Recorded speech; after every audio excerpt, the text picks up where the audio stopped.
मुझे क्षमा करें। मेरी वजह से आप सभी को कष्ट हुआ। परंतु सच यह है कि वास्तव में मैं मृत नहीं था, बल्कि अपनी योग शक्ति से अपनी आत्मा को अपने शरीर से कुछ देर के लिए अलग किया था, किसी उद्देश्य के लिए। वत्स, मुखमंडल से संदेह तो था, किंतु जीवन का संकेत ना होने के कारण हमने शरीर का अंतिम संस्कार करना उचित समझा। किंतु शुभ ये हुआ कि तुम समय से पहले आ गए। जानता हूं,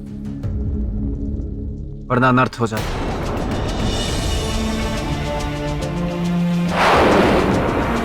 प्रजा की भलाई के लिए आपको यहीं रुकना होगा, महाराज के शरीर में। ये तो आपने मुझे बहुत बड़ी समस्या के भंवर में डाल दिया है। यदि मैं जाता हूं तो शक्तेश्वर फिर से मुक्त हो जाएगा, और यदि मैं रुकता हूं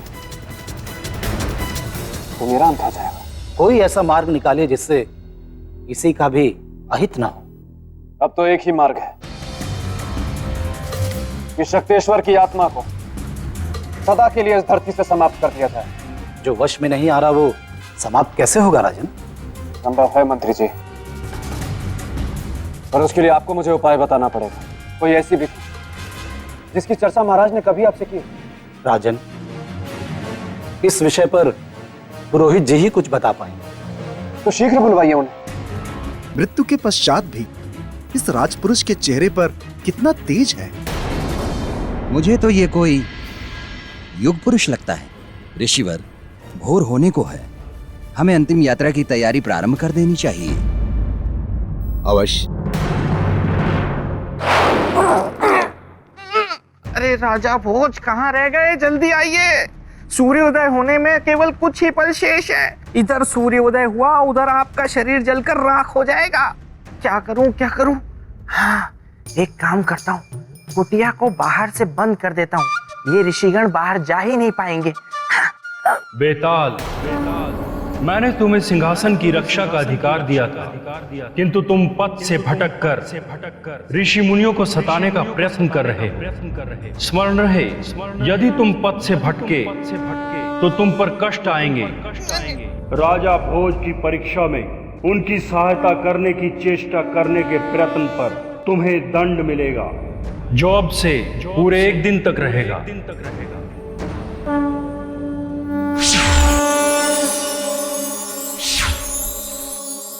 अब क्या किया इन्होंने? हैं? मेरी आवाज, ब्रह्मदेव, मेरी आवाज को क्या बना दिया? महाराज, मृत आत्माओं से मुक्ति पाने का एक ही मार्ग है, पिंडदान, क्योंकि इससे उन्हें पितृलोक में स्थान प्राप्त हो जाता है। किंतु शक्तेश्वर के विषय में यह विधि उपयोगी नहीं है। क्यों पुरोहित जी? क्योंकि पिंडदान से उस आत्मा की मुक्ति और तृप्ति होती है जिसकी मृत्यु आयु के पूरे होने के बाद होती है, किंतु शक्तेश्वर की मृत्यु अकाल मृत्यु है। ऐसे व्यक्ति की आत्मा को पितृलोक में स्थान प्राप्त नहीं होता। पुरोहित जी, क्या ऐसी आत्माओं की शांति के लिए हमारे शास्त्रों में कोई विधान नहीं है? एक विधि है। क्या है वह विधि? शीघ्र बताइए। यदि कोई योगी पुरुष यज्ञ करके पितरों के देवता आर्यमा को प्रसन्न कर ले तथा शक्तेश्वर की आत्मा को पितृलोक में स्थान दे दे, वो इस समस्या का हल है। अन्यथा पुरोहित जी, यदि यह उपाय समस्या का समाधान है तो हम उन्हें अवश्य प्रसन्न करें। आप पिंडदान की तैयारी शुरू कीजिए पुरोहित जी।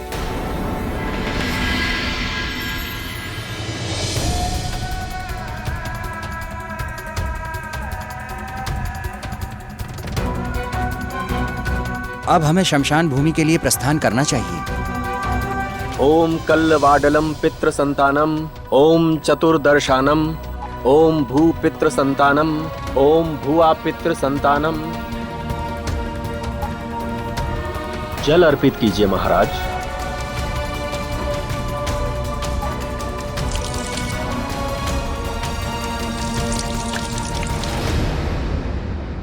महाराज, पिंडदान हो गया। पुरोहित जी, अब इसके आगे?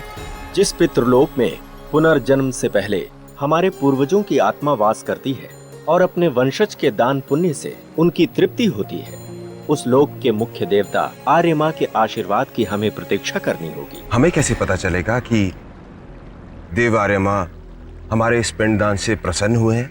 जब कौवे आकर इन पिंडों को ग्रहण करेंगे तब हमें ये ज्ञात हो जाएगा कि वे प्रसन्न हुए। कौवे क्यों पुरोहित जी?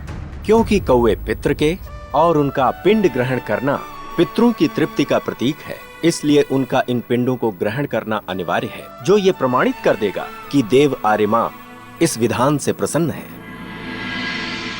राम नाम सत्य है, राम नाम सत्य है, राम नाम सत्य है, राम नाम सत्य है।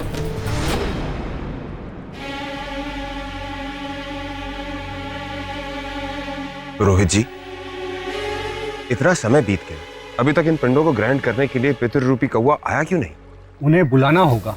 पुरोहित जी, हम कौवों को कैसे बुलाएंगे? हमें उनकी ध्वनि में उन्हें बुलाना होगा। क्या ऐसा करने से वे आ जाएंगे? आशा है। तो ठीक है।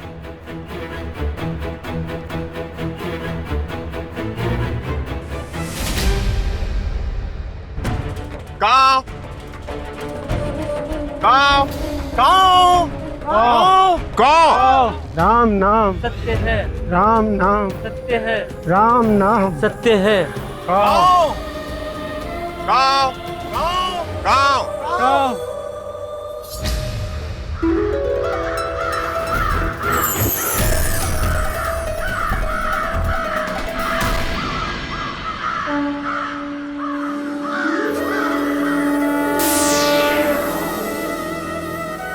राजन, हम आपसे अति प्रसन्न हुए।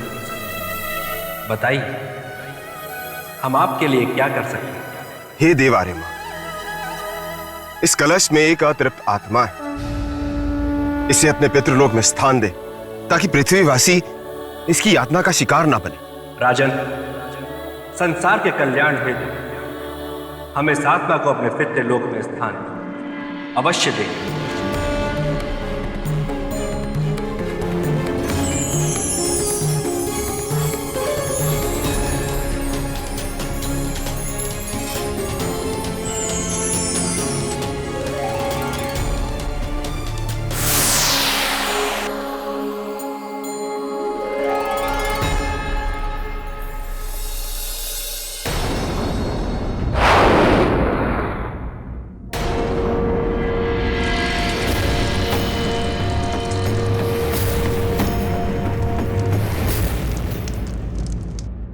ये क्या अनर्थ होने जा रहा है? अगर राजा भोज का शरीर जल गया तो फिर उनकी आत्मा भटकती रहेगी और आत्मा शरीर से ज्यादा बलवान होती है। और फिर अगर कहीं वो जाकर मेरे मित्र के सिंहासन पर पालती मार कर बैठ गई तो मैं क्या करूँगा? राजा भोज, जल्दी आइए, अरे मरने से पहले आ जाइए।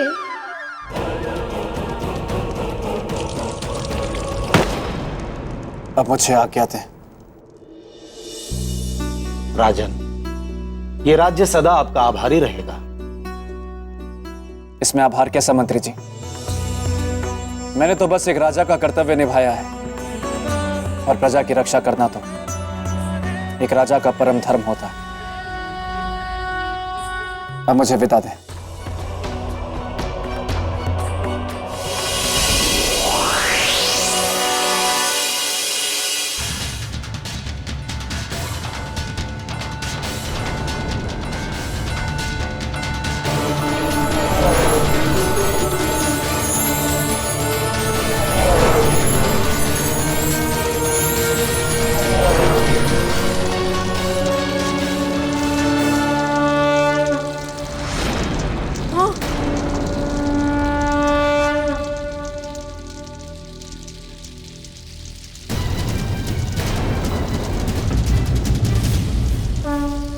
ऋषिवर, मुझे क्षमा करें। मेरी वजह से आप सभी को कष्ट हुआ। परंतु सच यह है कि वास्तव में मैं मृत नहीं था, बल्कि अपनी योग शक्ति से अपनी आत्मा को अपने शरीर से कुछ देर के लिए अलग किया था, किसी उद्देश्य के लिए।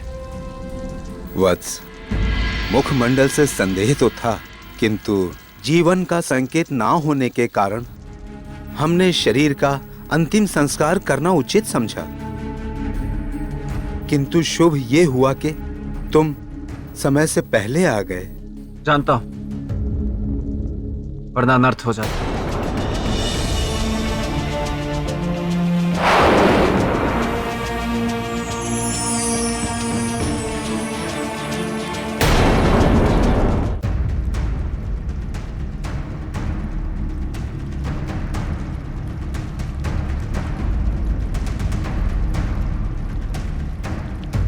कैसे है राजन?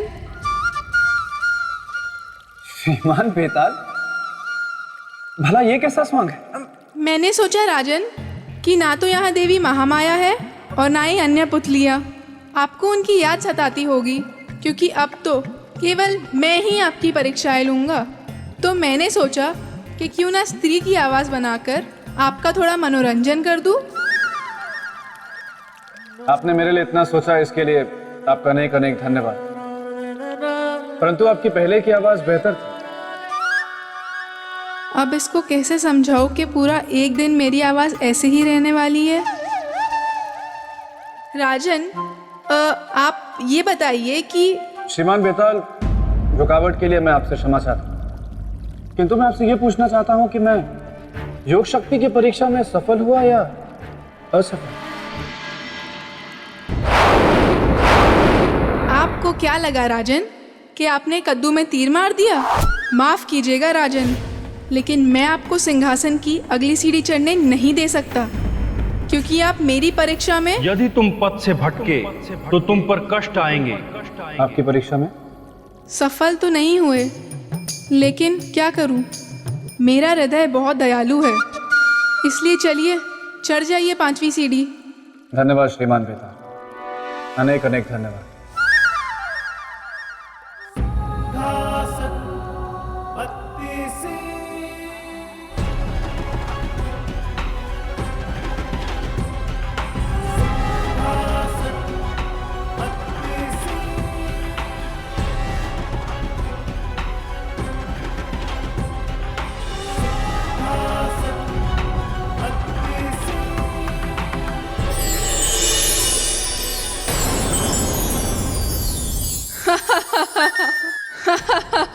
राजन, आपको क्या लगा कि आप फुर्र से सारी सीढ़ियां चढ़ जाएंगे और सिंहासन की तरफ बढ़ जाएंगे? नहीं राजन नहीं, मैं हूं बेताल, जो गलने नहीं देगा आपकी दाल। अगर आपको सिंहासन की तरफ बढ़ना है तो पहले आपको परोपकार की परीक्षा देनी पड़ेगी। परोपकार की परीक्षा? परंतु त्याग की परीक्षा तो मैं दे चुका हूं, फिर ये परोपकार की परीक्षा क्या? राजन, या तो आप भोले हैं या भोलेपन का नाटक करते हैं। इतने ज्ञानी बनते हैं, आपको इतना भी नहीं पता कि त्याग स्वयं के लिए किया जाता है, लेकिन परोपकार केवल दूसरों के लिए ही किया जाता है। दोनों में बड़ा अंतर है, वैसा ही अंतर जैसा मेरे मित्र विक्रमादित्य में और आप में। एक राई और दूसरा पर्वत, एक साधारण पानी और दूसरा शरबत। चलिए, इसी बात पर मैं आपको मेरे मित्र के परोपकार की कथा सुनाता हूँ। अवश्य। तो हुआ यूँ राजन कि एक बार रात के समय मेरे मित्र अपने राजमहल में टहल रहे थे।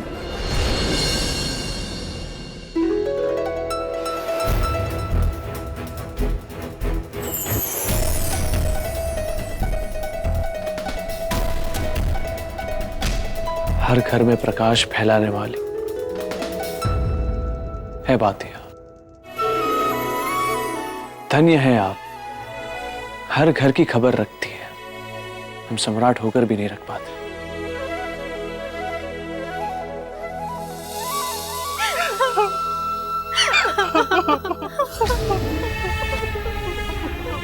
ठीक है, ये तो बातिया रो क्यों रही? क्या दुख है इन्हें? इस घर की है ये बातिया। लगता है जिस घर की है उस पे या तो कोई विपत्ति है या फिर कोई विपदा आने वाली है। हमें पता लगाना होगा कि ये रो क्यों रही है।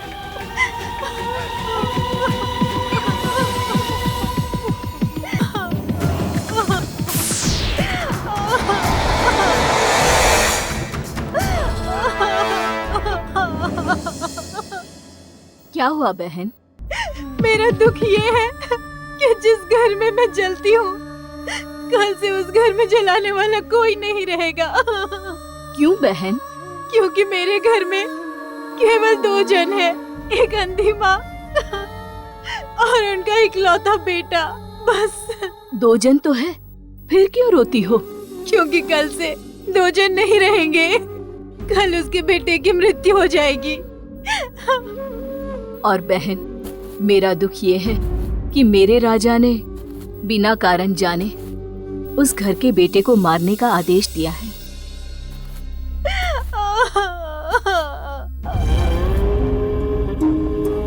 देवियों, प्रणाम सम्राट। प्रणाम। आप यहाँ हमारे पास?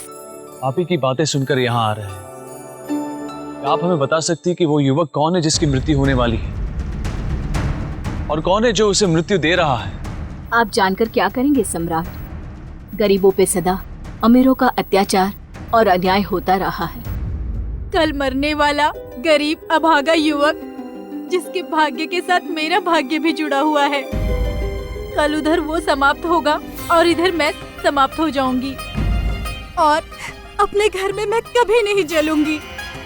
पर मैं तो जलूंगी और रोशनी भी फैलाऊंगी, किंतु उस दुख के साथ कि जिस राज्य में मैं जल रही हूँ, उस राजा ने एक निर्दोष की हत्या कर कर अन्याय किया है। हम वचन देते हैं कि अन्याय नहीं होने देंगे हम। कृपया आप हमें उस युवक का नाम बता दीजिए जिसकी मृत्यु होने वाली है, और उस राजा का नाम जो ये अन्याय करने जा रहा है। उस युवक का नाम है नामदेव, और वो राजा है भद्रपुर के राजा रुद्र प्रताप। रुद्र प्रताप। देवियों, परंतु हमें यह तो बताए कि क्षमा करें सम्राट, हम इससे अधिक आपको कुछ नहीं बता सकते।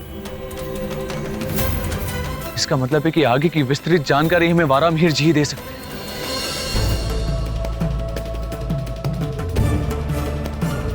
ग्रहों के योग से तो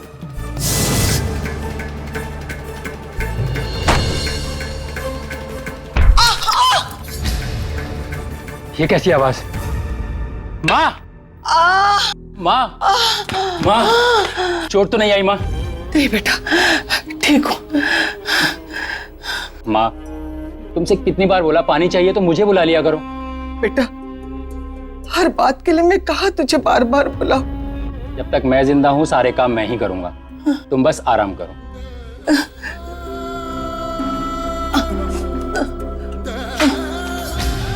क्या बात है वारामिहिर जी, आप कुछ कहते कहते रुक गए।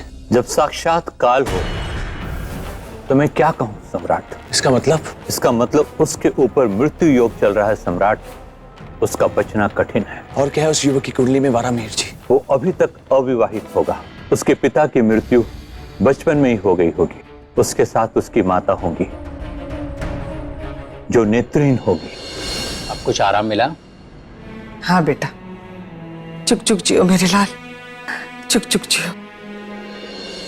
बहुत कष्टमय समय है, और इसी कष्ट में उस लड़के की मृत्यु हो जाएगी। तत्पश्चात उसकी माता, उसकी भी मृत्यु हो जाएगी। इसका अर्थ है कि एक ही घर में 2 मृत्यु। हम ऐसा नहीं होने देंगे वारामिहिर जी। अब तो ईश्वर मेरी एक अंतिम इच्छा पूरी कर दे बस। वो क्या माँ? कि जब मैं प्राण त्याग दूं तो तू मेरे पास रहे। जा माँ, मैं तुझसे बात नहीं करता। हर समय मुझे छोड़ के जाने की बात करती है। अरे बेटा, गुस्सा हो गया ना बेटा। आ बैठ, मेरे पास बैठ, बैठ। वारामिहिर जी, हमें ये बताइए कि काल के आने की दिशा क्या होगी? सम्राट, आप अटल को रोकना चाहते हैं? नहीं, मृत्यु के रूप में अन्याय और धर्म को रोकेंगे। आप केवल हमें यह बताएं कि काल के आने की दिशा क्या होगी। हम उसे पहचानेंगे कैसे? सम्राट, काल की दिशा तो दक्षिण है और वो उसी दिशा में वास करता है। रही बात रूप की, तो उसके बारे में कुछ भी कहना कठिन है। बस उसके आने और उसकी उपस्थिति की अनुभूति कर सकता है।